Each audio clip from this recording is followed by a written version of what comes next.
Hello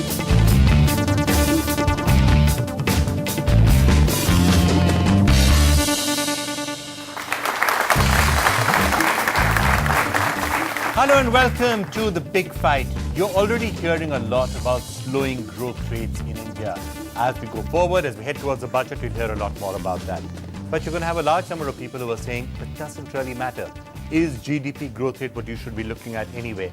Are there other statistics that we should be focusing on far more? Issues like infant mortality, the level of poverty, how many hungry people are there in the country. Are those the real statistics we should look at? And therefore, forget about all that we're doing with GDP and GDP growth and reforms.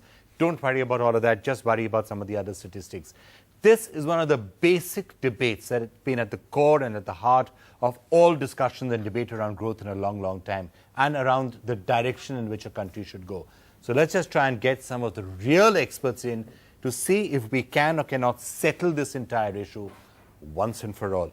It gives me great pleasure to welcome Mr. Arun Maira, member of the Planning Commission. It's wonderful to have you with us. A few weeks back, you were here on The Big Fight talking about reforms themselves and saying we are chasing the wrong set of reforms. We should be doing something else. So we are here now to look at what the measures are that something else should try and fix. Gurcharan Das is with us once again. You were also there that day as we were trying to define what the something else should actually be.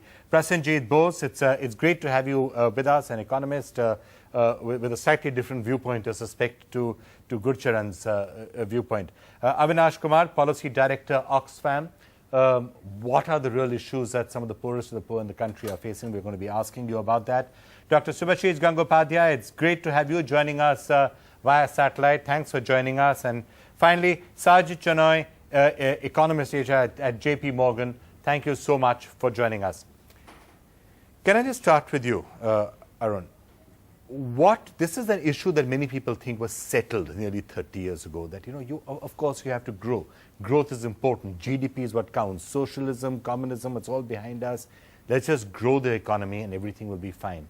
I'm now starting to hear that question asked again, and it was, I think, particularly sharply defined during the American elections as to what the nature of growth, what the nature of capitalism, what the nature of society should be. Yes, I think we had in the last 10, 15 years a class of economists and policymakers influenced by those economists made a fetish of GDP as the sole measure of well-being, as it were. And now it's being recognized by even the same community, many of them, saying that maybe we got that wrong. For example, the World Bank has just published its Human Development Report. The title of the report, Jobs. And they said actually what creates well-being for people is good jobs, good employment, secure livelihoods. And if you focus on creating good livelihoods, good jobs, secure employment, for which certainly people need education, certainly people need to be in good health, certainly your environment should be such that enterprises can grow. I mean, these are the factors if you focus on and measure how well you're doing on those. The GDP is a consequence of it. Again, to say one more thing, same from the World Bank, that they had done a commission on growth, they means, and several organizations together, supported by several economists, Nobel World Laureates and so on. And that commission ended its report by saying, we know now how to increase GDP, but we've discovered in this journey, we still don't know how to have inclusion in growth. Gurcharan Das, is this a slightly dangerous argument which would take us back into and sort of economics that didn't work earlier? Nobody says growth is nirvana, but growth is a necessary condition. Growth is not a sufficient condition. You also need good governance, you need schools, you need hospitals for human well-being. But unless you have growth, you don't even have the means to have schools and hospitals. You can't invest in them. Unless you have growth, you don't get jobs. And 1%, there's been a very interesting calculation done that if you raise growth in India by 1%, you create 10 million self-generating new jobs. And each job supports 4 to 5 people in a family. Each job creates, in addition, 3 to 4 indirect jobs. Since we began growing from the mid-80s onwards, we have been lifting, this is Suresh Tendulkar's work, that we have been lifting 1% of the poor above the poverty line each year, and 1% has been entering the middle class each year. So over a period of 25 years, you have lifted something like 260 million out of poverty, and you've also lifted people into the middle class. Arun Mehra, he said it's a dangerous argument, the one you just used. Not at all.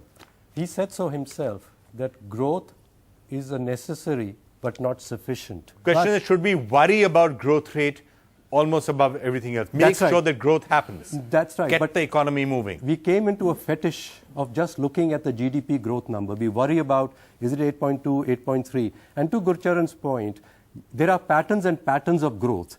And to say that our growth has created jobs, maybe the pattern was such it did. I'm not sure it created that many jobs actually. It didn't actually. And so we've had conditions, like in the United States, where they've had growth, but people were losing jobs at the same time. And therefore, in the US election which you referred to, it wasn't, just to say very sweetly, as Clinton said, it's the economy stupid. But he didn't explain, which he's done very well, what is the economy? Is the economy the GDP? No, the economy is jobs. Prasenjit. Yeah, I mean, in India also, it is precisely the time when the GDP growth rate statistically has accelerated. For instance, in the mid-2000s, you have 7-8% of growth rate for the first time that Indian economy is achieving, and it is also a time when the employment growth rate has slowed down. Are you saying that high growth is bad?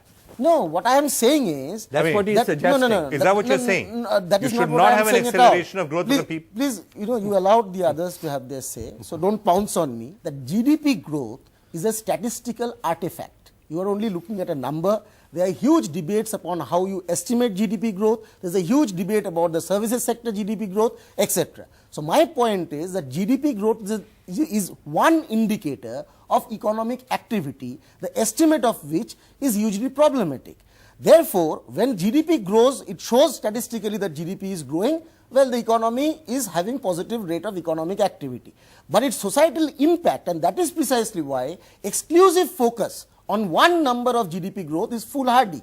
It is because the societal impact of it in terms of how much employment it is creating, whether it is creating enough tax revenues to lead to investment in schools, hospitals. I think all these questions are very important. Before I come to the others, right to reply to both. Well, in the last 5 years, or even the last 10 years, the only reason we had the means to invest in a lot of things, social, because our tax revenues were buoyant. On a nominal basis, our tax revenues were growing 18-20% a year, and the reason was growth. So growth is an enabling condition. I am not saying it's sufficient. I said it's a necessary condition, because if you did not have growth, then you just might as well go to sleep. No, Mr. Raz, I think you missed Mr. Moira's point. You are missing his point. I haven't missed his point. No, you see, how this growth is coming about is also very important. All I'm saying is... So the social processes behind that growth, you're right. You are putting it as if you are the only person who is for economic growth, everybody else is against economic growth. We are all for economic growth. But you are for a particular kind of economic growth where a certain set of people get experience enormous amount of growth. I never said that. Yes. Because that is the growth. No, but that is the growth. How are you assuming that's what he wants? Because he is defending the Indian growth story. I am against He's just saying that you should grow fast. That's what he said. No. How are you growing? You see, let's come to that. But he's not. We haven't really gotten to discuss how you're growing. Because you are he just said he talked about reforms and not reforms. Early reforms, post reforms, pre-reforms. Look. I am saying that I am for a growth where everybody grows. Fine, but he's not said of what course, sort of growth I'm not against again. you. We are on the same side. Are we? Yes, we are. Yes, we are. Because unless you say you are not going to be on my side if you say you don't want growth. No, I am saying I want egalitarian growth. Growth which is spread out. I'm not disputing. Who's disputing that? It's like disputing motherhood. Dr. Gangopathyay, why don't you come in on this? Growth. Is it something we should continue to worry about? Is it something which is necessary? Is it something that's sufficient? There is no way you can do anything without growth. As has been pointed out, of course we need education, of course we need health, but please remember that prior to 91, when we started on this reform process, our performance in both education and health were as bad as many of the critics now feel it is. So this is a complete non-debate to claim that education and health are the things that we are lagging behind in.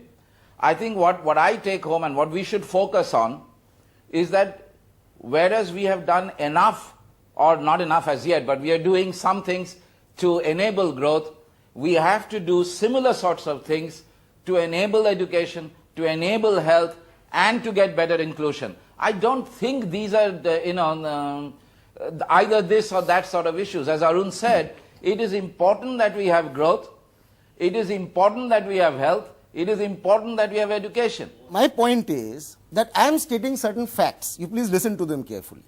India continues Don't to state have... facts, just give us a way of growing with better inclusion. Well, number one, yes, I'll come to that. India has the lowest tax GDP ratio among all BRICS countries.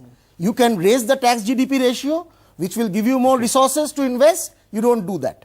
We continue to spend less than 3% of our GDP on education. That it was so before the reforms era, it continues to be so even today. You can spend more on education so that our illiterate people or the children who are out of school can go to school by building more schools, by investing more. You have a situation where income inequality in our country is growing. You have in Latin America today, country after country from Brazil to Venezuela, who are not only growing, but who are also doing a lot of good things in the social sector. In Ecuador, they are doing a lot of good things in the social sector. They are building schools and hospitals. They are subsidizing public health and public education. And despite, apart from having growth, they are also having a betterment in the living standards of their people, which you are not having. We've heard you. There are alternatives. Now, wait a minute. Do not throw statistics in the wrong way. What you said about Brazil is absolutely right. It is, however, one of the very few countries which have been able to achieve what you said. What you have forgotten to say is that Brazil is also the country which had the highest amount of inequality among many countries, and it was much worse than India was. But and now it's coming down. Than India is. Now it is coming down. Than India is at the moment. Now it is coming down, the direction.